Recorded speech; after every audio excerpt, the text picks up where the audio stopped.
आणि एकल महिलांच्या संदर्भातला एक भाग झाला। मुळात मुख्यमंत्री माझी लाडकी बहीण ही योजना महिलांना सक्षम करण्याच्या दृष्टिकोनातूनच पहिल्यांदा आणण्यात आली आणि आज साधारणपणे ज्या पद्धतीनं हा लाभ सुरू आहे, अनेक अशा महिला आहेत ज्यांनी त्या 1500च्या लाभातून ज्या आपल्या घरखर्च भागवतात, अनेक त्यांचे आरोग्य उपचार असतील ते सुद्धा करतात।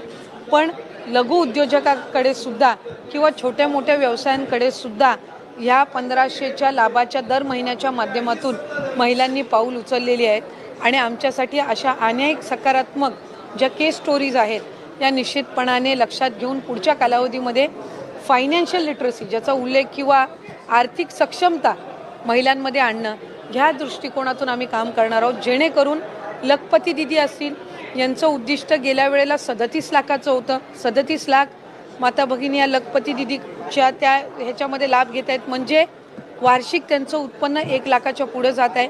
त्याच पद्धतीनं यंदाच्या याच्यासाठी 25 लाखाचं उद्दिष्ट हे ठेवलेलं आहे। त्याच्यामुळे एका बाजूला लखपती दिदी आणि एका बाजूला लाडकी बहीण योजना अशा पद्धतीनं सुरू असताना हे महिलांच्या सक्षमीकरणासाठी उचललेलं हे अतिशय महत्त्वपूर्ण पाऊल महायुतीच्या सरकारच्या माध्यमातून आहे।